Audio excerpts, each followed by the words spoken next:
President Trump slapping Iran with new sanctions. It is a big story today with that executive order he signed. As Iran, though, is threatening to shoot down more of our U.S. drones. Will this bring Iranian leaders back to the negotiating table? What are they looking for? Panel slides in next.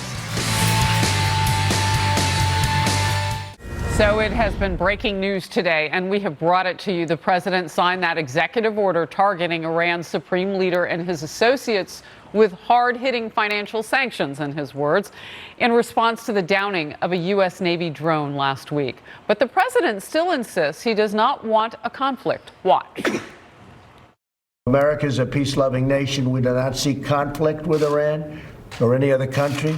I look forward to the day when sanctions can be finally lifted. In the meantime, who knows what's going to happen? I can only tell you we cannot ever let Iran have a nuclear weapon. Our panel now, Jason Meister, Trump 2020 Advisory Board member. Ooh, you are just the right guy to have. And Rick Unger, syndicated radio host and editor-in-chief of the Daily Centrist. All right, Jason, I'm going to come to you first. But with the president making news on this today, this moves the ball forward. How? Look, I think the president showed enormous restraint, and he's going to gain respect from that restraint. And he's also going to get moral clarity about his next move. I think he's clearly put tremendous sanctions, economic sanctions, on Iran. He is suffocating them. The fact that the president isn't quickly going to make a military move shows his restraint, and I think that the world is going to see that there's a respect for that. Well, and the line that stuck out to me, the order will deny Supreme Leader and others access to financial instruments. That's not to say that they haven't hit the Supreme Leader before, but now the world knows he's being hit. I want to talk to you, though, about bipartisanship. Senator Schumer never liked this Iran deal. Right. Is there an opportunity for Democrats to come to the table with this president and say, let's get together on this? Well, there might be, because how often do I get to say that Jason and I agree? And I basically agree with everything he just said. There may be an opportunity here. I think right now here's the problem. It's really hard to figure out a response to a military attack. They shot down a $130 million plane with nobody in it, thank goodness. Right. It's very hard to respond to that with additional sanctions when most of us are sitting here going, what else could you sanction, for goodness sakes? I don't know what he means by financial instruments. Well, he's going after the military. He's going after the leadership. He's already gone after them. But he's going after those 5 naval. Go ahead, Jason. Look, he's strangling them economically, and we haven't seen the results of that strangling yet, and we're going to start to see them buckle.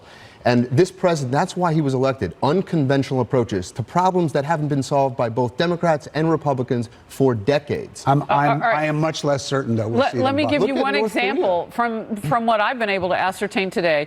Qasem Soleimani, who's the Iranian major general in the Islamic Revolutionary Guard, Dan Hoffman said last hour on Outnumbered, he basically steals from the Iranian economy for what he needs for proxy militaries. I mean, you put a chokehold on that. You don't think you're going to see some reverb from that? Well, you might, but I got to tell you, that chokehold has been there.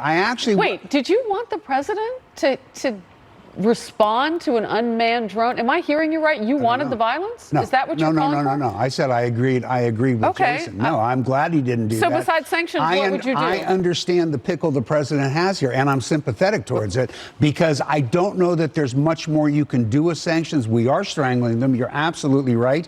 I mean, maybe you've got to leave yourself someplace to go if they do one of two things.